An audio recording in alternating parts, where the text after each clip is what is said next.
regarde les frontières, mais il veut franchir celle de la liberté financière. L'investisseur du jour est douanier. Il croit profondément à l'or comme rempart contre les crises. Et dans 10, 15 ou 20 ans, il aimerait ne plus avoir besoin de travailler. Bon, on a tous d'ailleurs ce souhait. Vivre de ses dividendes, laisser son portefeuille faire le boulot à sa place et surtout ne jamais dépendre de personne. Mais est-ce vraiment possible avec le portefeuille qu'il a construit aujourd'hui? Est-ce que 5% d'exposition dans l'or, et d'ailleurs dans un ETF, peut vraiment sauver un investisseur en cas de krach majeur? Est-ce que ces actions, parfois méconnues, sont assez solides pour lui verser un revenu fiable année après année? Et au fond, est-ce que ce douanier a réussi à construire un portefeuille aussi robuste que ses convictions? Bonjour à tous, c'est Sébastien, conseiller en investissement financier et directeur des opérations du logiciel Value Investing Screener, Divis pour les intimes. Et aujourd'hui, je vous emmène dans l'envers du décor d'un portefeuille réel, celui d'un investisseur audacieux. Pour répondre à une question simple mais essentielle, est-ce que tout ça tiendra encore debout dans 20 ans? On va parler dans cette vidéo de performance, de résilience et de dividendes, et aussi de pièges, de fausses bonnes idées, et de quelques ajustements qui peuvent faire toute la différence. Accrochez-vous bien, car cette analyse soulève des questions qui nous concernent tous. On va maintenant commencer donc l'analyse du portefeuille, mais avant de se pencher sur la performance ou la composition de ce même portefeuille, il y a une étape, vous le savez, essentielle et à ne jamais négliger, comprendre le profil de l'investisseur. Parce que un mot portefeuille, ce n'est pas juste une somme de lignes bien choisies. C'est un portefeuille qui correspond à une stratégie claire, à des objectifs définis et surtout à un niveau de risque que l'investisseur est prêt à assumer. C'est un peu comme bâtir une maison. Même avec les meilleurs matériaux, si les fondations ne sont pas adaptées au terrain, ça peut s'écrouler à la première secousse. Et dans le cas de l'investisseur du jour, Julien R, le tableau est clair. Il assume une prise de risque élevée et on va le voir ensemble. Donc au niveau des infos, on a Julien R, donc qui est douanier, je vous l'ai dit, qui est âgé entre 35 et 44 ans et qui est célibataire avec un portefeuille de 80 000 euros. Félicitations à toi parce que c'est quand même colossal. Il a un horizon d'investissement d'ailleurs de long terme. Quand on creuse un peu son profil investisseur, et on va le voir ensemble, il investit donc pour le long terme, donc au moins 10 ans comme on l'a dit, et ses trois objectifs principaux sont, vous le voyez ici, faire croître son capital sur le long terme, générer des revenus passifs à terme, par exemple avec des dividendes, et préparer sa retraite. C'est un triptyque classique qu'on a déjà vu sur cette chaîne, mais vous le savez, qui est exigeant.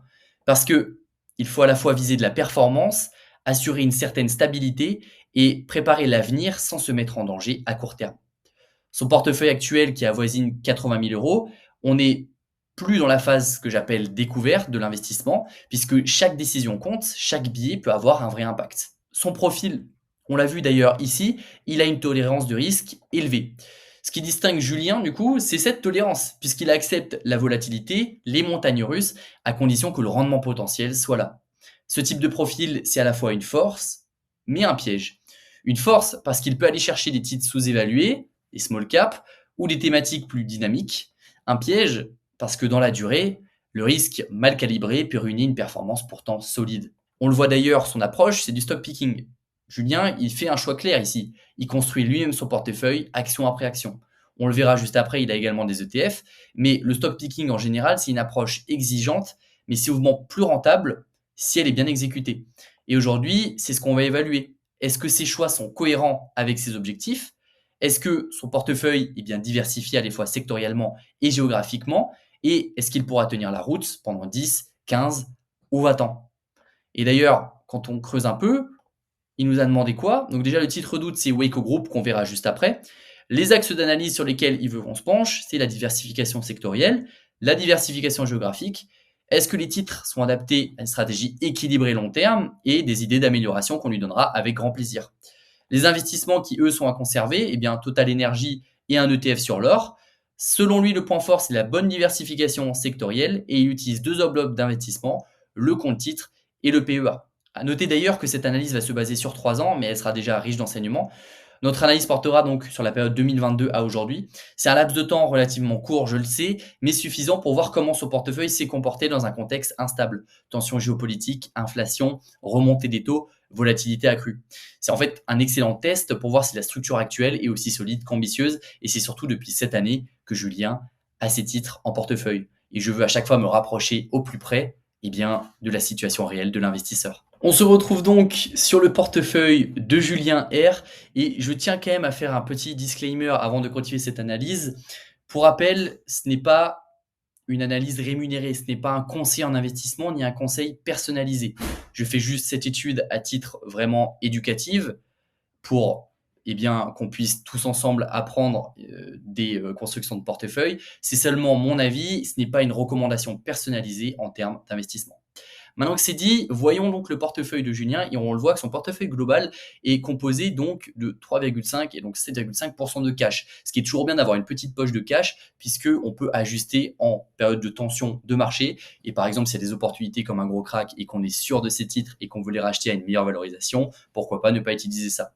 On voit qu'il y a deux enveloppes, l'enveloppe PEA et le compte titre, qui sont deux enveloppes quand même assez différentes. Le CTO, donc le compte titre ordinaire, qui est finalement un compte avec 30% d'imposition, donc beaucoup plus élevé que le PEA, qui est une enveloppe fiscale avantageuse, qui a été mise en place d'ailleurs en France. Mais le CTO permet de mieux se diversifier géographiquement, puisqu'il permet d'avoir accès à des titres mondiaux, contrairement au PEA, où il y a quand même une limite européenne. Maintenant que c'est dit, donc vous le voyez, il y a plusieurs ETF, donc comme le S&P 500, un ETF sur l'or, d'ailleurs qu'on va étudier juste après, un ETF sur le Bitcoin également, c'est une conviction personnelle, je ne me prononcerai pas dessus, et plusieurs petits titres, donc des titres asiatiques et autres. Maintenant, nous allons aller sur les performances du portefeuille, donc je vous l'ai rappelé depuis 2022, et qu'est-ce que cela dit ? On le voit donc, Julien fait beaucoup mieux que le marché depuis 2022. Son portefeuille affiche un rendement, on le voit ici, de 19,1% contre 12% pour le S&P 500.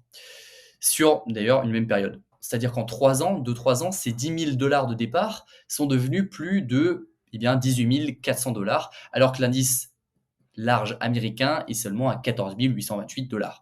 Et pourtant, c'est pas ça le plus impressionnant. Résister dans les moments difficiles, c'est ça la vraie force d'un portefeuille. Parce que la performance, c'est une chose, mais ce qui compte vraiment, c'est comment le portefeuille se comporte dans les creux. Et un chiffre mérite notre attention ici, c'est le max drawdown ou chute maximum sur le graphique. Pour Julien, on le voit, il est de moins 7,1%. Pour le S&P 500, moins 22,1%. Mais qu'est-ce que c'est au juste le max drawdown ? Pour rappel, c'est le plus gros, si je puis dire, trou d'air que le portefeuille a connu, c'est-à-dire la plus grande perte entre un sommet et un point bas. Pas une année entière, mais sur un moment précis, souvent le plus stressant pour l'investisseur, par exemple en période de crack ou de crise. Pour l'expliquer simplement, imaginez votre portefeuille comme un ascenseur. Tout va bien tant qu'il monte, vous verrez, mais parfois il s'arrête brusquement, ou pire, il chute de plusieurs étages d'un coup. C'est un peu imagé, je vous l'assure, et j'espère que vos ascenseurs personnels ne sont pas comme ça. Le max drawdown, donc, c'est la hauteur de cette chute brutale. Et dans le cas de Julien, cet ascenseur est plutôt bien sécurisé. Il a chuté de 7% pendant que le S&P 500 tombait de plus de 22%. Quel résultat ? Non seulement il monte plus haut, mais quand ça secoue, il freine plus tôt. Moins de stress, moins de panique, plus de sérénité. Et ça, pour tenir sur 10, 15 ou 20 ans, c'est crucial. Et on le voit ici, même sa pire année, elle est maîtrisée. Parce que pire année pour Julien, on le voit, moins 6,1%. Pire année pour le marché, moins 11,3%. Ça confirme qu'il ne s'agit pas d'une simple prise de risque agressive. Le portefeuille est structuré, réfléchi, discipliné. Et quand ça monte, il capte la hausse à fond. En 2023, par exemple, Julien a fait plus de 37%, contre 26,7% pour le S&P 500 quand on regarde. Là encore, on retrouve ce qu'on attend d'un bon stock picker, aller chercher plus de performance dans les hausses et limiter la casse dans les baisses. C'est la combinaison littéralement idéale. Mais attention, on est encore sur un recul de seulement 3 ans. Et comme on le dit souvent, même les meilleures stratégies sont jugées sur un cycle qui doit être complet. Et dans 20 ans, si on regarde comme ça, qu'est-ce que ça donne ? Prenons une projection simple. Donc, Julien commence avec 80 000 € dans son portefeuille. Il investit, 300 € par mois. Son portefeuille génère un rendement net de 12% par an, une fois l'inflation de 2% et les impôts 30% déduits. Quel résultat estimé ? Plus de 1 800 000 € dans 20 ans.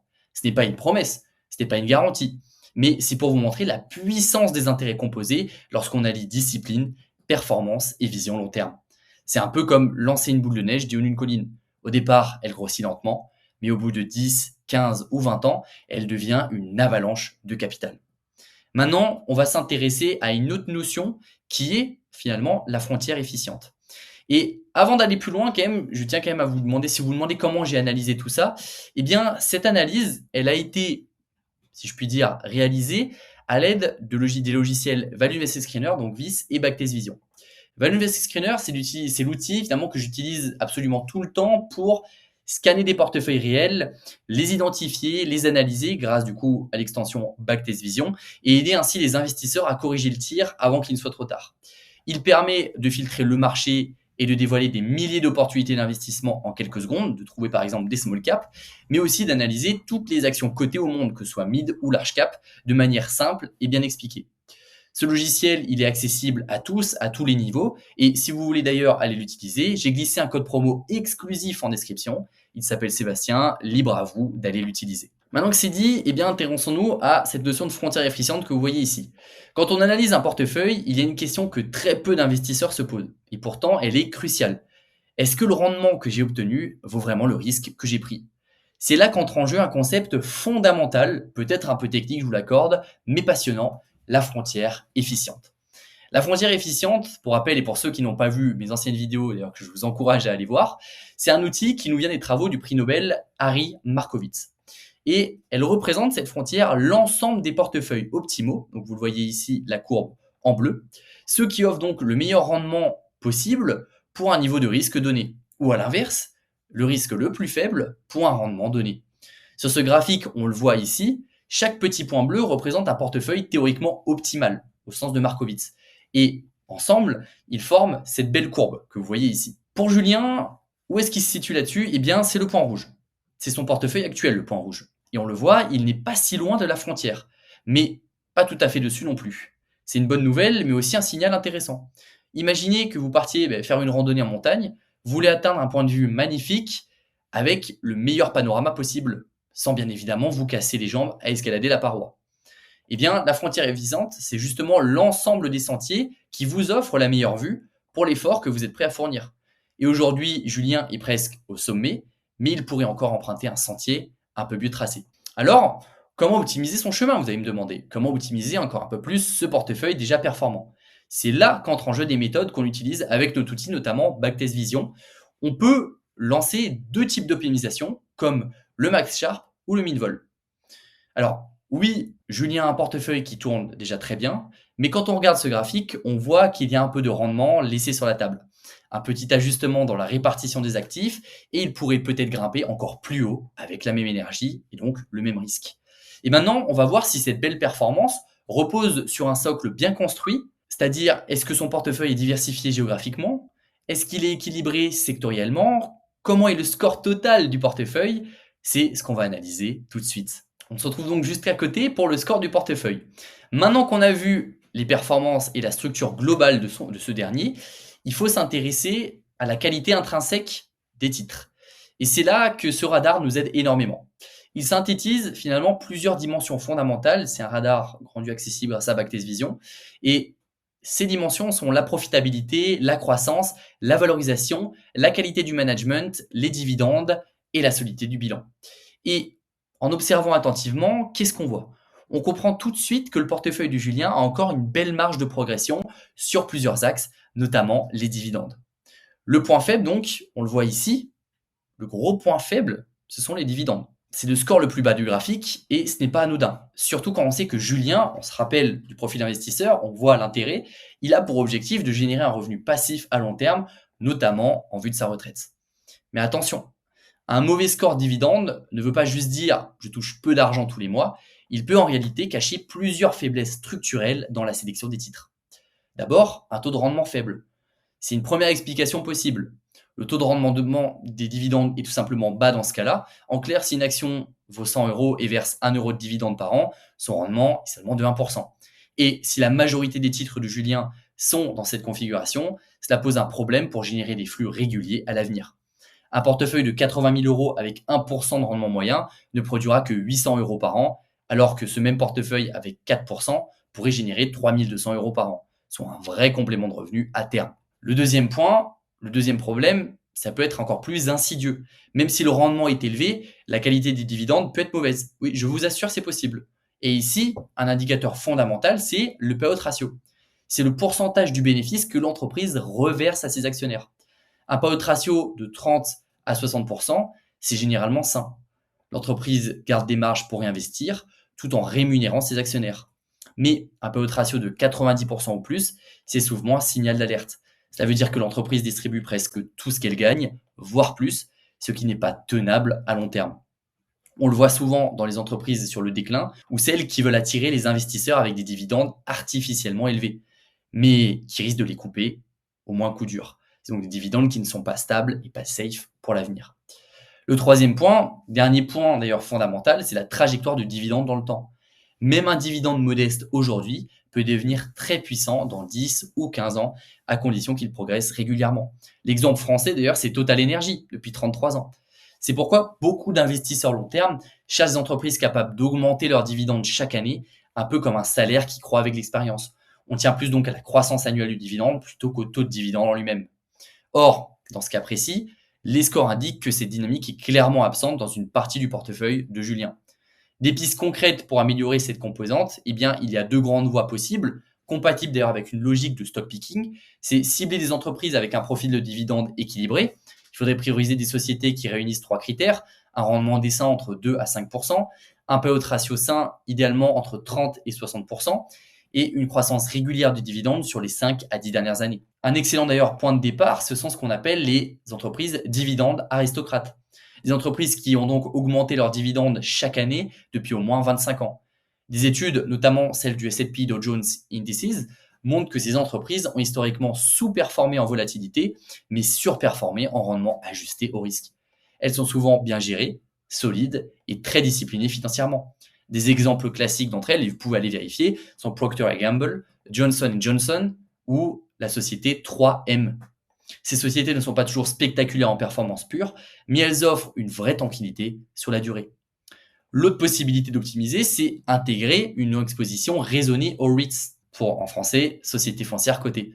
Ce sont des véhicules d'investissement qui détiennent des actifs immobiliers, comme des bureaux, des centres commerciaux, des data centers, des hôtels, et qui sont obligés de distribuer au moins 90% de leurs bénéfices sous forme de dividendes.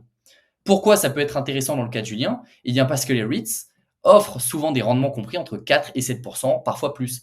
Et certains segments, comme les REITs spécialisés par exemple dans la logistique ou la santé, présentent également des profils de croissance solides à long terme.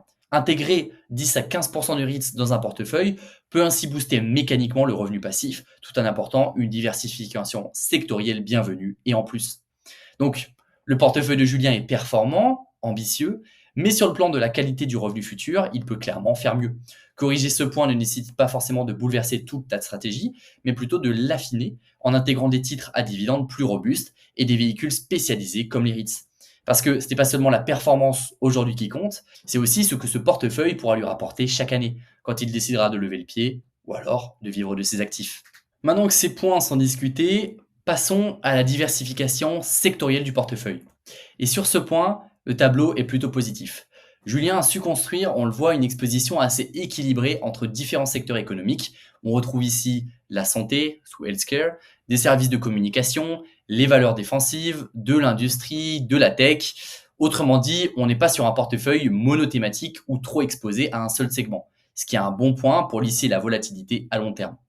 Mais en regardant de plus près, on note aussi, et vous le voyez ici en bleu, qu'il y a une part non négligeable d'ETF dans la répartition. Et même si ce n'est pas un problème en soi, les ETF ont clairement leur utilité. Je tiens d'ailleurs à rappeler ma position. Je suis personnellement partisan, pour un titre personnel, du stock picking à condition qu'il soit fait sérieusement. Pourquoi? Parce que si on dispose des bons outils, d'une méthode rigoureuse et d'un minimum d'expérience, il est tout à fait possible de surperformer les indices à long terme.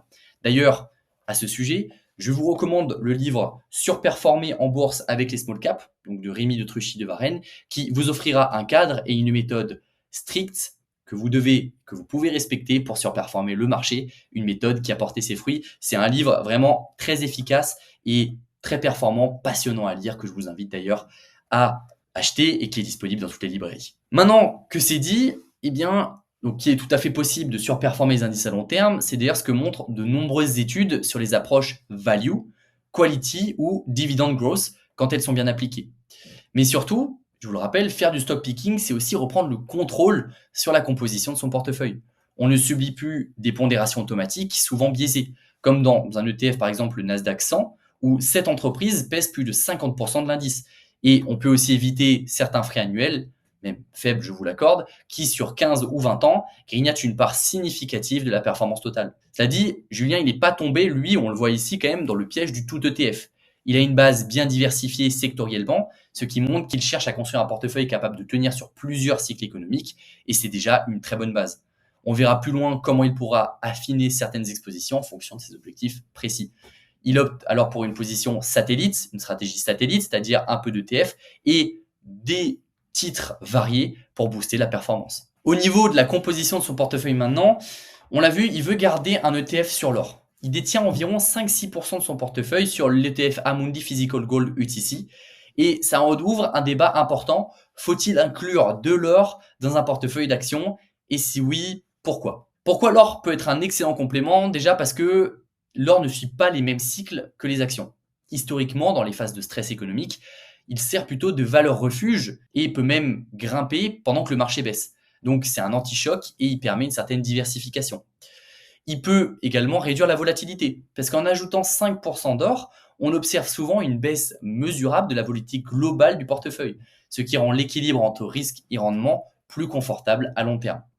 C'est également dans un monde de dettes qui sont importantes, d'inflation ou de dépréciation monétaire, l'or, lui, va conserver sa valeur. Et en 2025, c'est particulièrement justifié. L'or est un investissement hyper rentable et il est en tête de tous les actifs. Au moment où je tourne cette vidéo, il a une performance de plus 26,5% depuis le début de l'année, donc en year to date, contre seulement 0,5% pour le CAC 40, 5,6% pour le MSCI World et 2% pour le S&P 500, 13% pour le Bitcoin, et ça, c'est à titre anecdotique. Pourquoi d'ailleurs l'or est également une bonne idée? Eh bien, parce qu'en 2025, les banques centrales continuent de renforcer leurs réserves en or, ce qui est signe de confiance dans sa valeur et sa stabilité. C'est une valeur refuge et fiable. Mais attention, il y a quand même certaines limites aux ETF et surtout aux ETF dans l'or. Il faut distinguer l'or papier de l'or physique. Avec un ETF comme Amundi Physical Gold ETC, on ne possède pas de lingot à proprement parler, on détient un titre financier, un or papier. Ce n'est pas garanti que le produit soit entièrement couvert par de l'or physique. Deuxièmement, eh bien, il existe aujourd'hui bien plus d'or papier que d'or physique réel, ce qui pourrait diluer la valeur réelle de l'or. Le troisième risque, c'est évidemment le risque de contrepartie et de crise. En situation extrême, si trop d'investisseurs demandent de l'or physique, les premiers à réclamer seront servis. Les autres pourront rester avec un simple titre sans actif réel derrière. Troisièmement, en cas de krach boursier grave, l'ETF pourrait perdre de la valeur sans possibilité de retirer de l'or physique tangible, et ça, c'est une réalité. Enfin, il y a aussi la complexité des frais cachés. Il s'agit d'un ETC, donc c'est-à-dire un ETF commodity, avec des risques supplémentaires comme le levier implicite, la baisse de valeur si émis en masse et des frais autour de 0,12% par an. Ça peut être un argument contre justement posséder des ETF dans l'or. Et alors, quelle pourrait être l'alternative, Sébastien, vous allez me demander, à l'ETF? Eh bien, Julien pourrait envisager d'inclure des sociétés minières aurifères à la place. Par exemple, ce n'est pas une recommandation, mais c'est une société qui existe, Agnico Eagle Mines, qui affiche une hausse de plus de 51% en 2025, bien au-delà de l'or lui-même pour tous les investisseurs. Un tel choix présente alors des avantages, dividendes versés, effet de levier naturel au prix de l'or, valorisation croissante avec l'activité minière, mais aussi, il faut le dire, des risques, une sensibilité à la production, aux coûts d'extraction et aux réglementations. En conclusion, donc, l'ETF or de Julien ajoute une vraie couche de protection contre la volatilité et les crises, ce qui complète bien son profil qu'on l'a vu risqué. Les performances de 2025 confirment que l'or a joué un rôle de pilier de diversification. En revanche, il doit garder en tête que ce n'est pas du métal physique pur et qu'en cas de besoin extrême, le modèle papier pourrait montrer ses limites. Une alternative intéressante serait d'allier un ETF or physique à une exposition maîtrisée à une ou deux mines bien choisies pour dégager du revenu tout en conservant l'effet de couverture. Maintenant, intéressons-nous à la diversification en monnaie et en devises parce que c'est une des questions qu'il a posées dans le questionnaire. La diversification en devises, c'est une protection souvent négligée mais cruciale. C'est une excellente question que pose Julien. Mon portefeuille est-il bien diversifié au niveau des monnaies? Et la réponse, quand on regarde tous ces titres, globalement, oui. ce qui est un excellent point. En analysant et en regardant toute la liste, et je vous laisserai le faire par vous-même, des actions détenues, on retrouve bel et bien un éventail de zones géographiques et donc de monnaies. On retrouve donc du dollar américain, de l'euro, du dollar de Hong Kong et autres monnaies diverses. Autrement dit, son portefeuille n'est absolument pas concentré sur une seule devise, ce qui se constitue une forme de protection naturelle contre les dévaluations monétaires ou les politiques monétaires divergentes. Mais faut-il aller encore plus loin? Oui, potentiellement. Une des pistes intéressantes pour améliorer cette diversification serait de s'exposer davantage à des monnaies historiquement solides et peu corrélées aux grandes devises mondiales. Par exemple, on a la couronne norvégienne, donc le NOK. Elle est très bien gérée, elle est soutenue par un des fonds souverains les plus puissants au monde, le Government Pension Fund Global, avec près de 1600 milliards de dollars d'actifs à la fin 2024. Et c'est une devise résiliente, adossée à une économie riche en ressources naturelles et relativement indépendante. On a également le franc suisse, qui pourrait être une bonne alternative, toujours considéré comme l'une des devises les plus stables au monde et porté par une gestion monétaire prudente et une dette publique qui est très faible. Plusieurs études académiques montrent que les actifs libellés, d'ailleurs en CHF, donc en franc suisse, ont historiquement offert une bonne protection en temps de crise. Incorporer une ou deux sociétés norvégiennes ou suisses supplémentaires dans le portefeuille pourrait permettre de stabiliser encore davantage le portefeuille à long terme. Maintenant, afin de terminer cette analyse, on va s'intéresser au titre d'août de Julien R, qui est Weyco. Weyco Group, c'est un acteur américain historiquement discret du secteur de la chaussure, positionné sur le segment bien milieu de gamme entre l'univers du sport et celui de la mode. À travers ses 5 marques principales qui sont Florisheim, Boggs, Stacy Adams, Nunbush et Forstam Australia, le groupe va cibler en fait une clientèle à la recherche de qualité et de durabilité avec un modèle qui est dit hybride. 78% du chiffre d'affaires provient de la vente en gros aux distributeurs, donc du wholesale, et 12% du retail direct, donc boutique et commerce. C'est une entreprise au profil atypique, dans un portefeuille d'actions, ni licorne tech, ni géant industriel, mais c'est justement ce qui en fait un cas intéressant. L'analyse va relever et va révéler d'ailleurs 2 visages très contrastés. Regardons un peu l'évolution par exemple du chiffre d'affaires et sa croissance. Les derniers trimestres et années ont été délicats pour Weyco. Le chiffre d'affaires, il fléchit et ce n'est pas un simple accident, il y a plusieurs causes profondes. Déjà, sa marque Boggs, spécialisée donc dans la chaussure outdoor, a subi un effet météo défavorable. Des automnes plus doux et des distributeurs déjà trop chargés en stock. Résultat, une chute des ventes de plus de 27%, ce qui pèse lourd dans les comptes et on le voit ici. Les marques d'ailleurs habillées comme Stacy Adams et Nunbush sont elles aussi en déclin. La demande pour ce type de souliers classiques est actuellement en baisse, moins de costumes, plus de casual au travail et une population moins attachée aux standards traditionnels. Ce virage sociétal est d'ailleurs difficile à compenser pour la marque. Et on le voit d'ailleurs, ça se ressent dans les chiffres, moins 0,9% sur 5 ans et un déclin très net depuis 2022. Par contre, une capacité à produire des flux de trésorerie disponibles exceptionnelle de plus de 80%. C'est l'oxygène de la boîte, c'est ce qui lui permet d'ailleurs d'investir, de distribuer aux actionnaires et c'est extrêmement positif. Ensuite, quand on s'intéresse aux marges, la pression sur les marges, elle est très concrète, même si on ne le voit pas directement, puisque 75% des produits sont fabriqués en Chine. Les droits de douane sur certaines chaussures sont passés de 16 à 36% les derniers mois, ce qui peut rogner jusqu'à 10 points de marge brute si l'entreprise n'ajuste pas ses prix. Pour l'instant, ça se ressent pas sur les marges historiques, ni sur du 10 ou du 5 ans, mais attention pour l'avenir. D'autant plus que le pouvoir d'achat des clients est assez contraint en ces temps difficiles et répercuter les hausses des droits de douane pourrait être risqué. L'innovation est également limitée. La dernière nouveauté, donc Box Boga, a été jugée peu différenciante, trop proche d'un modèle existant sans innovation forte, alors que le secteur exige justement du renouveau. Ce qui sauve Weyco pour le moment, on va le voir, c'est un bilan d'une propreté exemplaire. Vous le voyez ici, une entreprise quasiment pas endettée. L'entreprise n'a aucun endettement bancaire, ce qui est rare, surtout dans cette industrie, et ce qui lui donne une grande liberté financière et de manœuvre en cas de crise. On le voit, les intérêts ne représentent quasiment rien dans le résultat d'exploitation.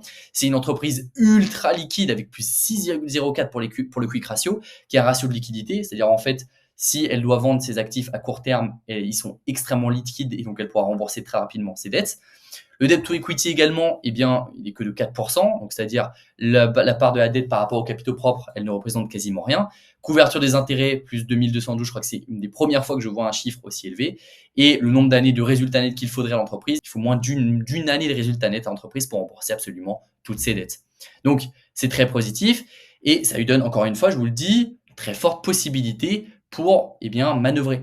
D'ailleurs, elle a une trésorerie, on l'a vu, abondante avec 78 millions de dollars de cash pour une capitalisation avoisinant les 300 millions. C'est une position qui lui permet justement de résister, d'investir ou même de racheter ses propres actions si le marché doute de ses perspectives. On l'a vu d'ailleurs, malgré le recul du chiffre d'affaires et des droits de douane, bon, même si les impacts vont pas être tout de suite, Weyco, elle stabilise ses marges sur le long terme.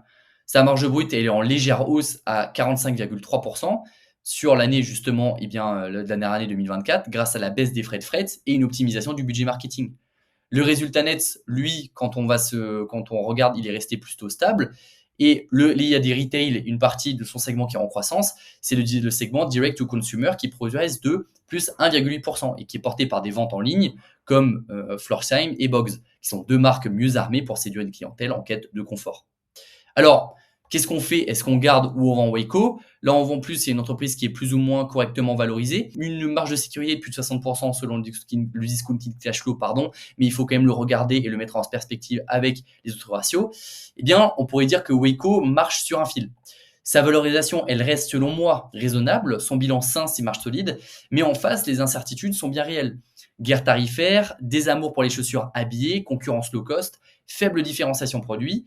Si Julien investit avec une vision court terme ou s'il souhaite optimiser la performance de chaque ligne sans trop de volatilité, il pourrait envisager de sortir du titre ou alors de réduire son exposition. Mais attention, ce n'est pas une recommandation, c'est seulement un avis personnel. Mais s'il a investi dans une optique vraiment très long terme, ce qui semble être le cas, avec l'idée de miser sur des entreprises résilientes financièrement, capables de rebondir quand la conjoncture s'améliore, alors Weyco a encore sa place dans le portefeuille. Il faudra cependant rester attentif aux prochains résultats et en particulier à l'évolution des ventes retail et de e-commerce, la capacité de Weyco à renouveler ses gammes et relancer ses marques historiques, son innovation, la vision du management, l'évolution du droit de douane, de la guerre tarifaire et des coûts de production chinois, et évidemment le contexte politique et macroéconomique global. N'hésitez pas d'ailleurs à me dire votre avis sur la situation en commentaire. On arrive en fin de vidéo et la question qu'on peut se poser c'est finalement, est-ce que Julien a construit le portefeuille qui lui permettra de vivre de ses dividendes dans 10 ou 15 ans? Je dirais pas encore, mais il est très clairement sur la bonne voie. Il a une performance impressionnante, une maîtrise du risque réel, une diversification intelligente et surtout une vision long terme assumée, ce qui est déjà plus que ce que font finalement 90% des investisseurs particuliers. Mais il lui reste encore quelques verrous à faire sauter, notamment sur la qualité des dividendes, sur la solidité à long terme de certaines lignes et sur la finesse des allocations géographiques et sectorielles. Il ne s'agit pas de tout changer, attention, loin de là, mais d'ajuster, d'optimiser. Parce que à ce niveau-là, chaque détail compte. Et c'est précisément ce qu'on essaye de faire avec VIS et Backtest Vision. Aider chaque investisseur à transformer un bon portefeuille en portefeuille antifragile, capable de traverser les tempêtes et de continuer à avancer, même quand les marchés vacillent. J'espère que cette analyse de portefeuille vous a plu. N'hésitez pas à me dire votre avis sur le portefeuille de Julien R en commentaire. Pensez à vous abonner, liker et partager la vidéo si le format vous a plu, ça nous aiderait grandement. C'était Sébastien sur la chaîne VIS et je vous dis à très bientôt pour continuer à parler long terme.